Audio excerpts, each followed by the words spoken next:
Additionally, with the assistance of the consultants that led the development of the maps, a flood risk prediction app has been developed for residents of Accra. This free app can be downloaded from Google Play, and it uses satellite data and a new generation of flood modeling techniques to accurately predict the area and extent of possible flooding some hours before they occur, allowing residents to take appropriate actions. So I downloaded this app, and I suggest if you live in Accra, maybe you should do the same. So we've got an early warning system through the work of NADWO. So in the case of flooding from rainfall at least, it would appear that the work required to assess and monitor disaster risk, as well as provide enhanced early warning systems, has been adequately covered, and NADMO, together with its development partners, must be commended for this. I'd like to move on now to geophysical hazards. Earthquake hazards, which also generate liquefaction, landslides, and rockfall risks, are caused by the release of energy when two blocks of earth suddenly slip past each other. They are amongst the most violent of natural disasters, and the only one of all natural disasters that strikes without warning. And there are two methods generally used for carrying out such analysis: the deterministic method and the probabilistic method. Since sometimes a combination of the two methods may be applied, the deterministic method is usually suited for calculating the hazard in areas where the earthquake sources are reasonably active and well defined. The process is relatively simple and involves the following steps. First of all, you identify the nearest source. Then you select the controlling earthquake. The nearest source may be an active fault. Then the controlling earthquake, you decide, okay, what's the biggest earthquake we've ever had before? Whatever you decide to be your controlling earthquake, you select that. Then you determine the earthquake's effect using an attenuation relationship, which is a mathematical relationship for predicting ground motion for an area. And at the end, you have a result that describes the hazard. And usually this hazard is a single figure. It's for design, it's usually the maximum peak ground acceleration. So in a deterministic analysis, the shape of the source that is chosen and the size of the maximum earthquake, as well as the equation, the attenuation relationship that is used, has a profound influence on the results. Existing seismic hazard maps for Ghana all appear to have been based on a deterministic analysis. The deterministic analysis is, however, unable to deal with many of the uncertainties that are associated with Ghana's earthquake hazard. Ghana has a number of faults. We have the Equiapem source zone and a coastal boundary fault. The Equiapem source zone, for instance, is not well defined, and it is likely that not all the active faults have even been identified. The incidence of seismic activity cannot be neatly associated with any specific geologic structure. A comparison of the seismicity map for Ghana and Southern California illustrates the difference.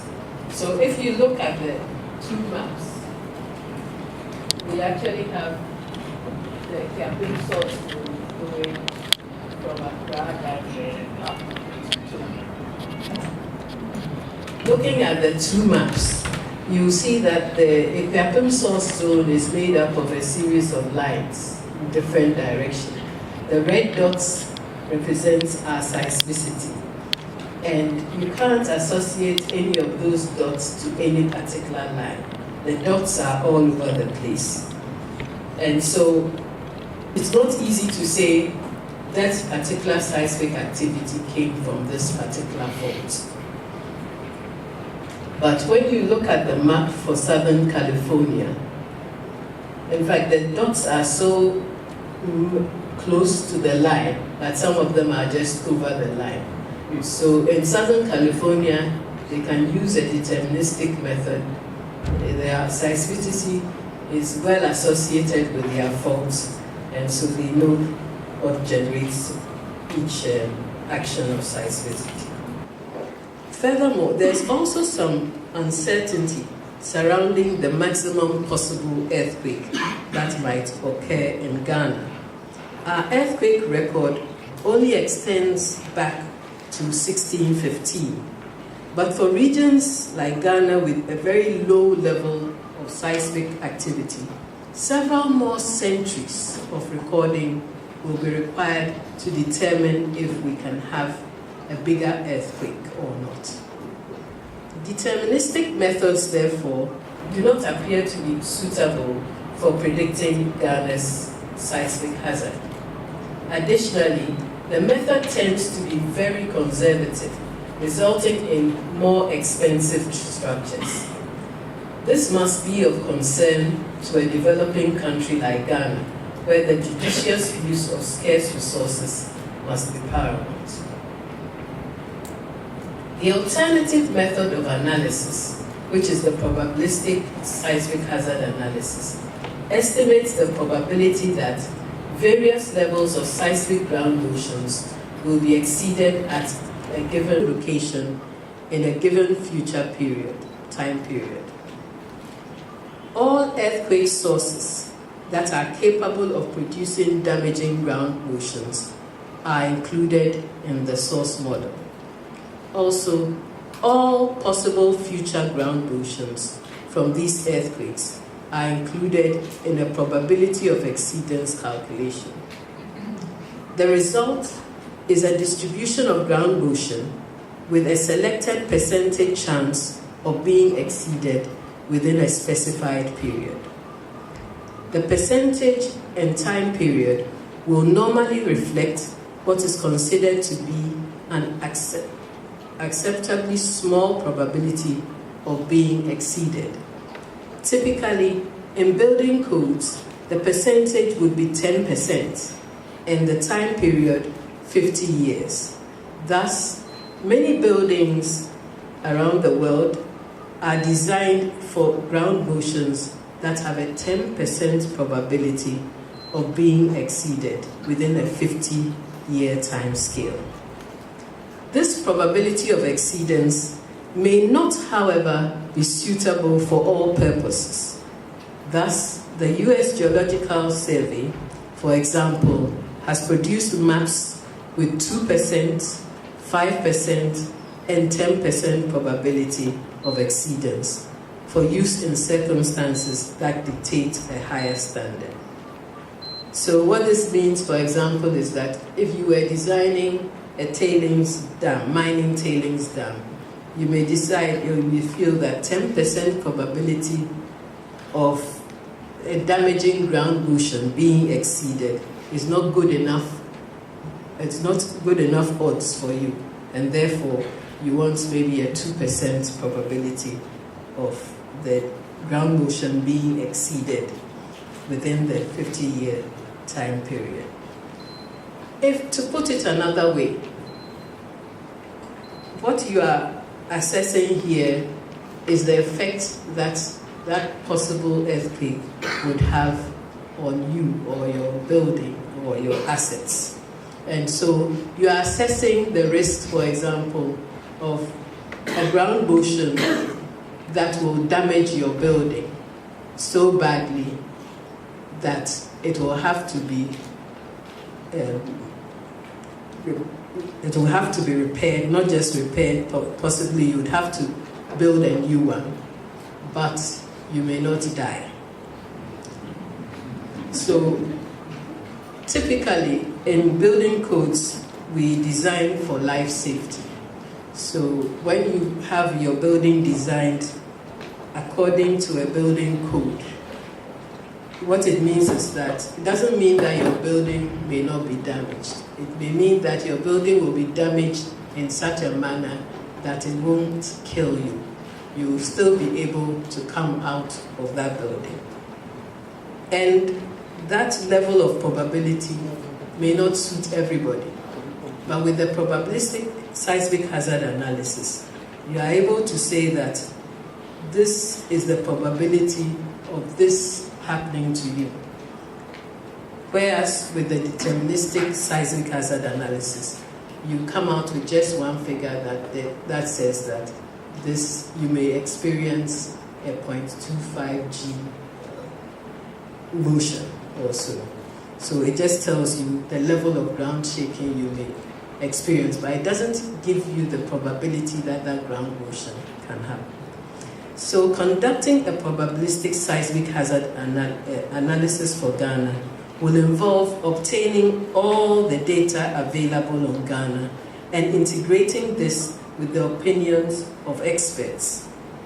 In order that this process delivers robust results that are acceptable by all, it will be necessary to obtain a consensus of opinions from as many experts as possible. So this kind of analysis is not the kind of thing that one person does or one consultant does. You involve a lot of people so that you have a consensus of opinions from as many experts as possible. It is believed that the Ghana Institution of Engineers is well suited to lead this process because of the access it has to earthquake engineering experts and hazard analysts, both within Ghana and abroad. The Civil Technical Division of the Ghana Institution of Engineers has signaled its intent to work with the Geological Survey Department to conduct a probabilistic seismic hazard analysis for Ghana. And the process will involve other stakeholders like NADBO and Ghanaian engineers in the diaspora. So we come to man-made hazards. Man-made hazards should logically be more amenable to control because they are created by man. In considering such hazards, it is necessary to examine the people and the processes involved in creating that hazard. The risk is minimized by managing the people and the processes. The hazards may be considered in two distinct categories. And these categories are the hazards that are created by illegal activities and those from hazardous materials or unsafe practices in the workplace. So those hazards that are created by illegal activities include soil erosion, pollution, environmental degradation. And if those ones produced from handling hazardous materials and unsafe practices include fires, pollution, industrial accidents, and collapsing structures. I'll talk about the hazards created by illegal activities. Soil erosion, water pollution, and environmental degradation are caused by people engaged in activities like illegal small-scale mining for minerals and sand winning and illegal quarrying, as well as settlements in unplanned areas. Then you also have farming in restricted areas, like on the slopes of a dam. Man-made hazards like soil degradation can often seem inconsequential in the grand scheme of things, especially when you compare them to natural disasters like earthquakes or floods. Their significance is often only fully appreciated when they are involved in a multi-hazard event triggered by a natural disaster. The August 14, 2017 landslide in Sierra Leone was triggered following 3 days of torrential rains. Human activities including quarrying and construction on the Sugarloaf Mountain, had removed the forest cover.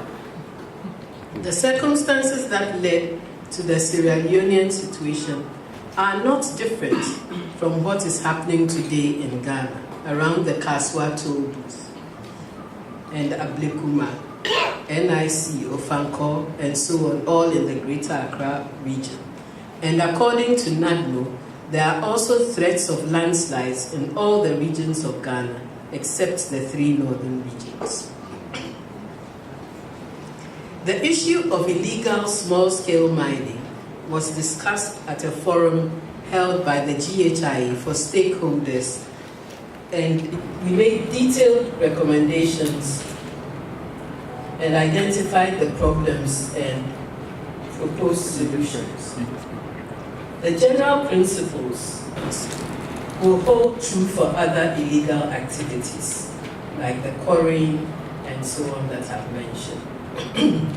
First of all, we need to remove the impediments to processes that make it difficult for small-scale operators to legally engage in similar activities. So we need to remove impediments to processes that make it difficult for small-scale operators to legally engage in similar activities. We also need to identify alternative safe areas where they may legally engage in similar activities and provide training where necessary to ensure that they operate safely. We must also put in place measures to monitor activities and prevent the destruction of the environment. Then we should establish and enforce regulations on illegal activities and ensure speedy adjudication of cases. We must adequately resource regulatory bodies so they can play their monitoring role effectively, and we should seek expert advice to reclaim and restore the degraded land, because the degraded land, whilst it's still there, poses a risk. And the GHIE can be consulted to help in any of these areas. We now come to hazards from dangerous material and unsafe practices. Our dependence on hazardous products like petroleum, liquefied petroleum gas, electricity, and other hazardous materials to drive our industrial and other development is so great that we cannot afford to do away with them. They are essential to our current development needs, and therefore we must learn to manage the risks involved in their use. Everyone that comes into contact with hazardous materials must be trained to understand the nature of the material they are dealing with, and the risks involved, and the protocols they must follow in order to minimize the risk to life and property. Systems must also be put in place internally to efficiently monitor these processes. External monitoring will also be required, and currently in Ghana, the Factories Inspectorate Division is mandated to undertake regular inspections of factories, offices, and shops. They are, however, chronically understaffed and under-resourced and are unable to do this adequately. The question we should be asking ourselves is, what is the cost of not resourcing them adequately? And is the current situation a cost-effective solution? However well-resourced the Factories Inspectorate Division is, this should not take away the responsibility for companies to ensure safety in activities involving hazardous materials. Companies must be compelled by regulation to employ the right people and provide the right training. Where engineering activities are involved, every critical process must be inspected and certified by the appropriate engineering practitioner. And that engineering practitioner must then take individual responsibility for the certification. Such documentation must then be maintained to enable periodic audits by the Engineering Council of Ghana, who are the regulators. The issue of collapsing billboards, buildings, and other structures reveals similar problems with resourcing when it comes to the monitoring of these structures. Building inspectors often get blamed when failures occur, but a careful examination of the various incidences of such failures consistently reveals that failures have occurred because unqualified personnel have been engaged in design or construction, and very often both. The onus for ensuring the right things are done must be put squarely in the hands of the developer. All structures must be designed and supervised by the relevant engineering practitioners who must sign off at every critical stage, and documentation must be maintained for periodic audits by the Engineering Council.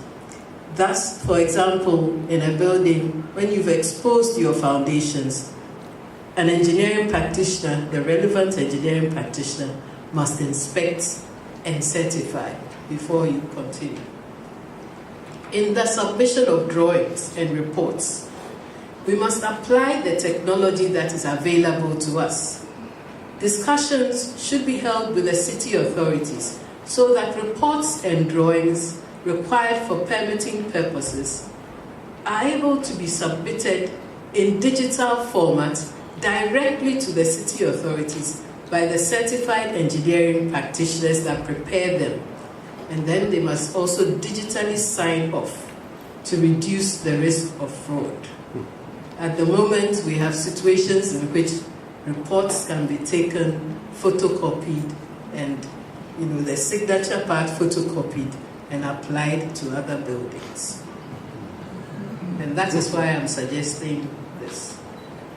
But this mode of submitting the reports and drawings digitally, will also serve another purpose, as it is easier to share digital information with relevant agencies like the Ghana National Fire Service, the NADMO, and so on, and others who may require a knowledge of the layout of the infrastructure in cases of emergency.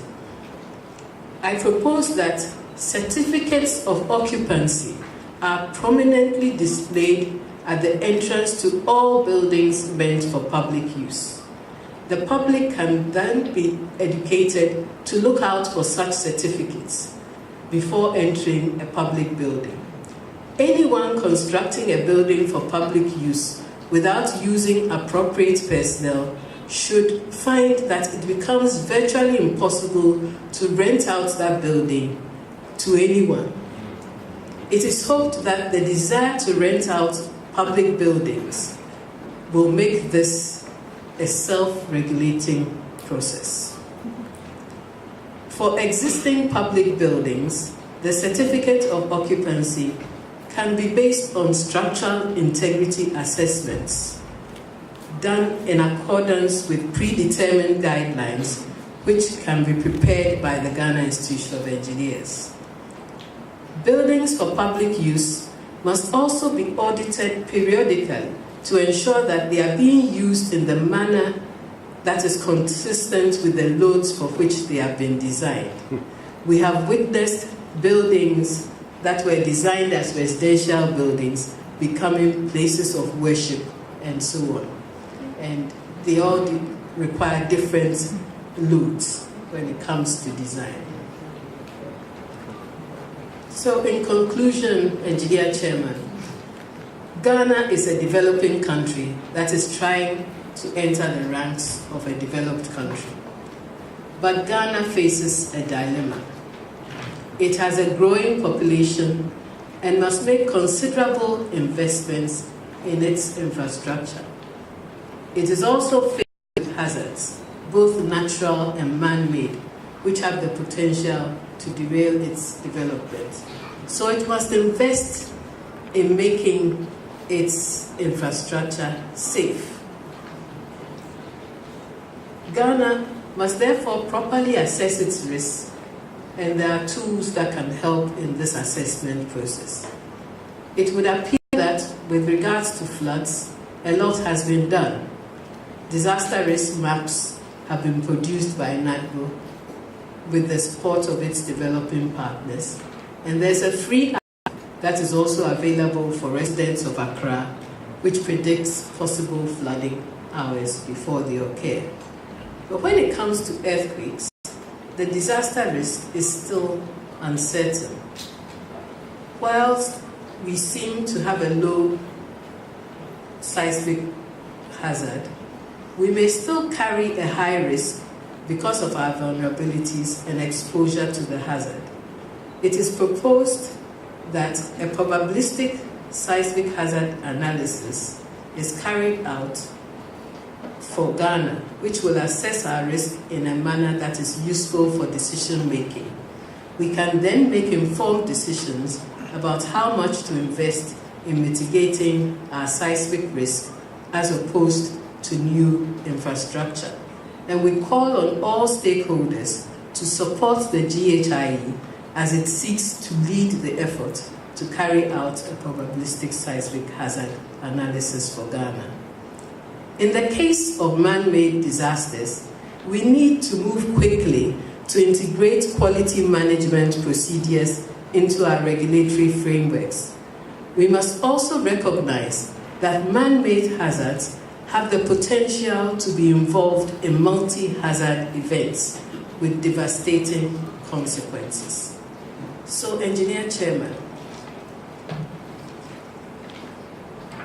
Ghana can solve its dilemma and ensure that its development is really sustainable and it's not an illusion. And it can do this with disaster risk management. Thank you all for your attention.